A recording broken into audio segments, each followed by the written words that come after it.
Is flagship grade performance finally possible on a mid-range Galaxy smartphone? That was the primary question I wanted answer when I set out to review the Galaxy A57 since its predecessor was the most optimized mid-range Samsung phone at the time.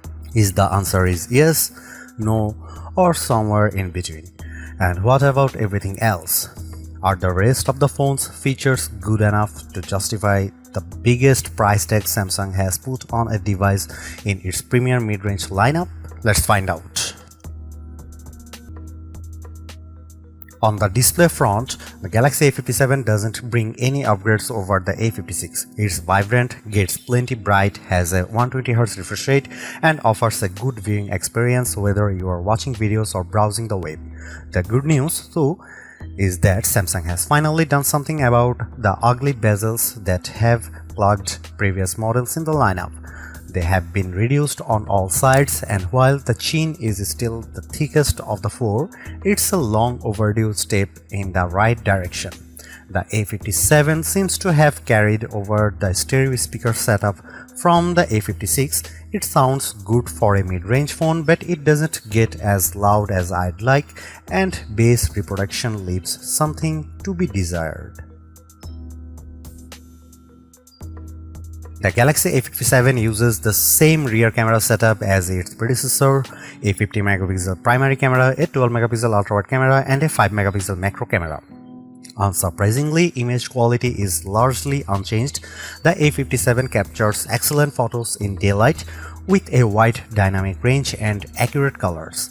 Low light performance is solid as well, at least when night mode kicks in automatically. The ultra-wide camera continues to deliver more than usable results in good lighting, though quality drops in low light conditions. The macro camera, meanwhile, still feels unnecessary on a phone at this price point.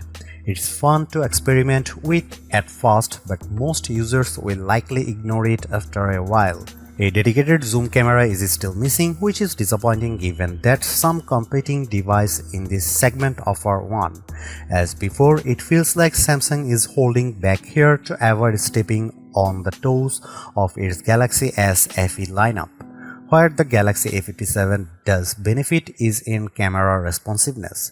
Samsung made big improvements with the A56 by significantly reducing shutter lag and speeding up lens switching, and those gains have carried over. The camera app feels quick and responsive, at least compared to older mid-range Galaxy phones. The front camera remains the same as the A56, a 12MP sensor, and continues to perform well, delivering detailed selfies with good dynamic range in both daylight and indoor conditions. Video recording is largely unchanged as well. You are still limited to 4K at 30fps, and there is no support for HDR video recording.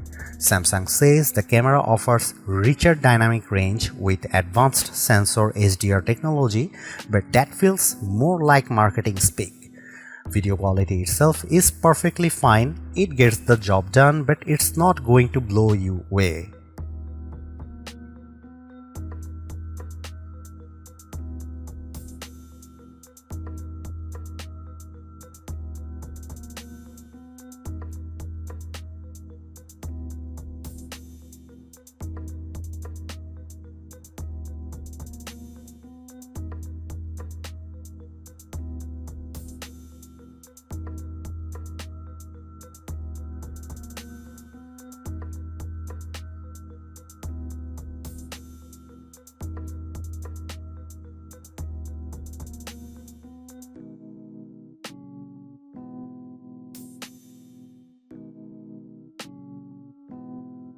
With the Galaxy A56, Samsung made major strides toward finally making a mid-range Galaxy phone feel like a flagship in day-to-day use.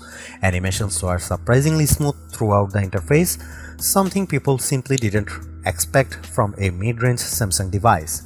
It was far from perfect, though there was enough stutter in normal operation to remind you that with Samsung, consistently smooth performance still meant spending at least $700 to $800. With the Galaxy A57, whether it's because the Exynos 1680 is more powerful, Samsung has pushed further software optimizations, or a mix of both, the company has taken another step toward closing the performance gap between its mid-range and flagship phones.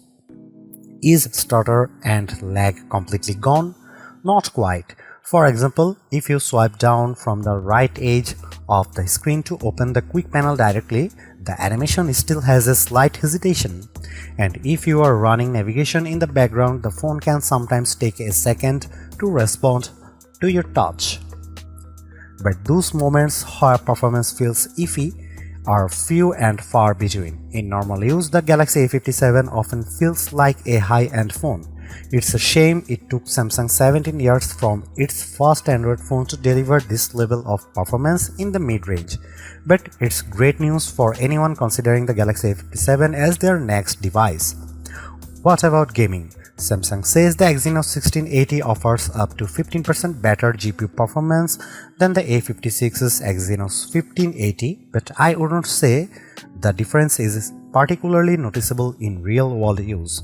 This is still a mid-range phone, so while some games can hit 120 FPS on a Galaxy S25 or Galaxy S26 at the highest graphics settings, the A57 will often hover just below 60 FPS. But if you stick with the default graphics settings in heavy games, the A57 performs well whether you are playing Call of Duty or good old Asphalt Legends. And for most people, that's perfectly fine. They are not going to be playing the most demanding titles all the time. As far as cooling is concerned, the Galaxy A57 should, in theory, be better thanks to a 13% larger vapor chamber compared to the A56. In practice, however, the thinner design seems to offset those gains, and cooling can be a bit of a mixed bag when the phone is pushed. During demanding games or long video recording sessions, it warms up faster than the A56 overall, though it holds up about as well as its predecessor, and you won't run into many situations where the phone gets hot to the touch. That's especially worth noting given that the Exynos 1680 packs a more powerful GPU inside a thinner body. Like the Galaxy S26 series, the Galaxy A57 comes preloaded with One UI 8.5, the Android 16. While performance is now much closer to a flagship than on previous models, Samsung hasn't moved the needle much on the software front, especially when it comes to AI features. The Samsung Galaxy A57 doesn't get the Galaxy AI suite found on Samsung's flagship phones. Instead, it offers what Samsung calls Advanced Intelligence, a collection of features that may sound like AI but aren't all that sophisticated in practice. For example, Galaxy AI's impressive object eraser photos isn't available here. You can still remove objects from images, but there is no option to move them around, the same as older models like the Galaxy A55 and A56. Compared to the Galaxy A56, there is only one notable addition: voice transcription. Even that is limited in scope. Unlike on Samsung's flagships, transcription doesn't work everywhere. You only get it for voice recordings and call recordings. Existing advanced intelligence features include best phase, which lets you pick the best frame from motion photos, AI select for capturing parts of the screen and getting context-aware suggestions, read aloud for web pages in the Samsung Internet app, the ability to create custom camera filters based on existing images, and auto trim, which automatically extracts key moments from recorded videos. The rest of the software experience is largely similar to other Samsung smartphones, with the exception of high-end features like Samsung DeX. The Galaxy A57 will be supported for 6 years with both major OS upgrades and security updates included. The Galaxy A57 is Samsung's best mid-range phone yet, and if that's the category you are shopping in, it's an easy recommendation. The bigger question is whether it's the right phone to buy. At $500 plus, the Galaxy S25 FE has to be included in the conversation. For around $100 more, it offers proper flagship hardware that the A57 can only approximate. And in Many markets, frequent discounts bring the S25 FE even closer to the A57's price, making that decision harder to ignore. If the S25 FE is within reach, it's the better long-term buy. But if you are sticking to a mid-range budget or are willing to wait for the A57's price to drop a little, the A57 is the best answer Samsung has ever offered in this segment.